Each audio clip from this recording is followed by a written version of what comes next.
23 मार्च 1940 को पाकिस्तान के अंदर करारदाद पाकिस्तान के साथ मंसूब किया जाता है, लेकिन पाकिस्तान के तरक्की पसंद हलकों के अंदर इसकी एक और पहचान है, वो है शहीद आजम भगत सिंह की बरसी। जी हाँ दोस्तों, 23 मार्च 1931 का वो दिन था जब भगत सिंह ने फांसी के फंदे को गुलामी पर तरजीह दी थी।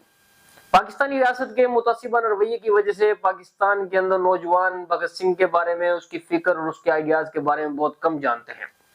लेकिन आज की वीडियो में हम आपको भगत सिंह की जिंदगी के बारे में तो नहीं, लेकिन भगत सिंह के एक अहम document why I am an atheist के बारे में जरूर बताएंगे। मैं हूं Haris Rana and welcome to the straight think. Bhagat Singh के अक्सर दोस्तों इस बात पर इतराज किए जाते थे कि भगत सिंह जो है बहुत ज्यादा एरोगेंट और मुतकब्बिर है और अपने तकब्बुर की वजह से वो ईश्वर के वजूद का इनकार करता है। और ऐसा सोचने वालों में उसका करीबी तरीन दोस्त बीके दत्त भी शामिल था। उसके दोस्त अक्सर उसको ये तंज किया करते थे कि वो एक डिक्टेटर है और अपनी राय को जबरदस्ती दूसरों पर मुसल्लत करता है। सबसे पहले भगत सिंह इस बात का इनकार करता है। वो मुतकब्बिर होने और खुद पसंद होने में फर्क करता है। वो इस बात को तस्लीम करता है वो कि दूसरों से अलग एक अपनी मुनफरिद राय रखता है, लेकिन वो मुतकब्बिर नहीं है। और मुतकब्बिर होकर ईश्वर की एग्जिस्टेंस को तस्लीम करना वो समझ से बालातर करार देता है। वो कहता है कि इसकी दो ही वजूहात हो सकती है कि या तो आप ईश्वर को अपना मुखालिफ समझे या फिर आप खुद को ईश्वर समझे। पहली सूरत में आप जब ईश्वर को अपना मुखालिफ समझते हैं तो कहीं ना कहीं आप ईश्वर की एग्जिस्टेंस को तस्लीम करते हैं, और जबकि जो दूसरी सूरत है कि आप खुद को ईश्वर समझते हैं तो इसके अंदर आप खुद कहीं ना कहीं ये क्लेम कर रहे हैं कि आपके पास कोई ऐसी पुरअसरार ताकत है जो इस कायनात का निजाम चला रही है। भगत सिंह इन दोनों सूरतों से इनकार कर देता है। वो कहता है कि अगर इन दोनों सूरतों में अब खुदा के वजूद का इनकार करते हैं तो आप सच्चे अथीस्ट नहीं हो सकते। वो कहता है वो सिर्फ और सिर्फ एक इंसान है और इंसान से ज्यादा कुछ भी नहीं।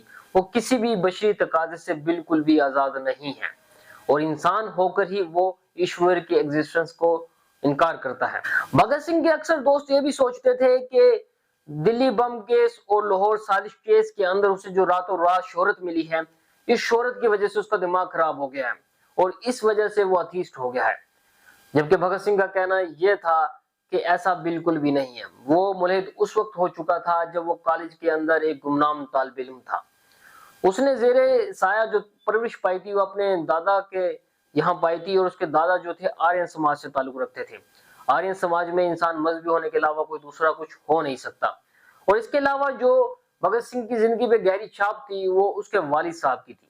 उसके वालिद साहब एक लिबरल ख्यालात के मालिक थे, लेकिन वो कहीं ना कहीं मजहबी जरूर थे और वो अक्सर भगत सिंह को इस बात की दर्स भी दिया करते थे, उसको इस बात की तलकीन भी किया करते थे कि तुम भी इबादत किया करो। और भगत सिंह उस वक्त जो माफूकुल फितरत कहानियां होती हैं उस पर बिल्कुल भी यकीन नहीं करता था, लेकिन वो खुदा के वजूद का इकरार करता था उस वक्त। फिर सवाल ये पैदा होता है कि भगत सिंह अथीस्ट कैसे बना। सिविल नाफरमानी के वक्त भगत सिंह ने नेशनल कॉलेज के अंदर एडमिशन लिया। वो कॉलेज की लाइब्रेरी में बैठ के घंटों मुताला करता था। उस वक्त उसने इंतहाई अमीर और संजीदा सवालों पर गौर फिक्र करना शुरू कर दिया कि ईश्वर क्या है, कायनात कैसे वजूद में आई, इंसान और कायनात के दरमियान क्या ताल्लुक है। और इस तरह क्रिटिकल स्टडी करते हुए उसने बकोनियन, कार्ल मार्क्स, लेनिन और ट्रॉट्स्की का मुताला किया। ये सब के सब अथीस्ट थे और अपने मुल्कों के अंदर कामयाब इनकलाब को लीड कर चुके थे। इन शख्सियात के मुताले ने भगत सिंह की जिंदगी पर गहरे असरात मुरतब किए। उसकी पुरानी सोच, उसके पुराने ख्यालात तब्दील होना शुरू हो गए। 1926 तक आते आते मुकम्मल तौर पर एक अथीस्ट बन चुका था। मई 1927 के अंदर काकूरी ग्रुप के साथ ताल्लुकात की वजह से पुलिस ने भगत सिंह को गिरफ्तार कर लिया था। पुलिस ने भगत सिंह को ऑफर की कि अगर वो अपने साथियों के खिलाफ वादा माफ गवाह बन जाए तो उसकी सजा माफ कर दी जाएगी और उसको के मुकदमे के बाद रिहा भी कर दिया जाएगा। तो जाहिर सी बात है भगत सिंह ने इसका इनकार कर दिया। तो पुलिस वाले ने भगत सिंह को डराने के लिए कहा अगर वो ऐसा नहीं करता तो उसको बम बनाने और काकूरी ग्रुप के साथ मिलकर बेगुनाह इंसानों के कत्ल करने की वजह से उसको फांसी के फंदे तक चढ़ा दिया जाएगा और उस पर झूठे मुकदमात बनाए जाएंगे। और पुलिस वाले ऐसा कर भी सकते थे। तो एक पुलिस वाले ने भगत सिंह से कहा कि तुम्हारा मुश्किल वक्त शुरू हो चुका है, तो लिहाजा अब तुम ईश्वर को याद करना शुरू कर दो। मुश्किल वक्त में ईश्वर को याद करना एक मामूल की बात होती है, क्योंकि अकीदा دکھ اور تکالیف کے اندر آپ کو ایک سپورٹ فراہم کرتا ہے۔ بھگت سنگھ خود کہتا ہے کہ جب ایک ہندو کسی مقصد کے لیے اپنی جان قربان کرتا ہے تو اس کے لیے امید ہوتی ہے کہ وہ مرنے کے بعد یا اگلے جنم میں وہ ایک بادشاہ بن جائے گا۔ ایک کرسچن اور ایک مسلمان اگر کسی مقصد کے لیے اپنی جان نچھاور کرتے ہیں تو انہیں کہیں نہ کہیں امید ہوتی ہے کہ وہ جنت میں ایک اچھی زندگی گزاریں گے۔ لیکن ایک ایسا ایتھیسٹ جس کو پتہ ہے کہ کچھ عرصے کے بعد اس کے مقدمے کا کیس چلے گا اور اس کو سزائے موت ہوگی اور پھانسی کا پھندا ہوگا، اس کی گردن 2 انچ لمبی ہو جائے گی، زبان منہ سے باہر ہوگی، اس کا وجود اور اس کا جسم سب ختم ہو جائے گا، اور مرنے کے بعد اس کو کسی قسم کا کوئی بھی بدلہ نہیں ملے گا۔ کیوں؟ کیونکہ وہ کسی چیز پر یقین ہی نہیں رکھتا، نہ ڈے آف ججمنٹ پر، نہ جنت و جہنم پر۔ ایک ایسے موقع پر اپنے سدھانتوں پر قائم رہنا، اپنے اصولوں پر قائم رہنا ایک بہت بڑی بات ہوتی ہے۔ بھگت سنگھ اس وقت کہتا ہے کہ ہمیں مشکل اور تکالیف میں اپنے عقیدے کے ساتھ، اپنی سوچ اور اپنے نظریے کے ساتھ کھڑا ہونا چاہیے۔ وہ کہتا ہے جب ہم خوشی مسرت کے لمحات کے اندر خدا کو یاد نہیں کرتے، دکھ اور تکالیف کے اندر ایشور کو یاد کرنا سوائے منافقت اور کمزوری کے کچھ بھی نہیں ہے۔ ہمیں ایک ایسے کامریڈز کی ضرورت ہونی چاہیے جو انسانی آدرشوں پر اپنی زندگی قربان کر دے اور بدلے میں کسی قسم کی کوئی توقع بھی نہ رکھے، اور ایک ایسا انسان جو تقدیر اور خدا سے زیادہ اپنے آپ پر یقین رکھتا ہو۔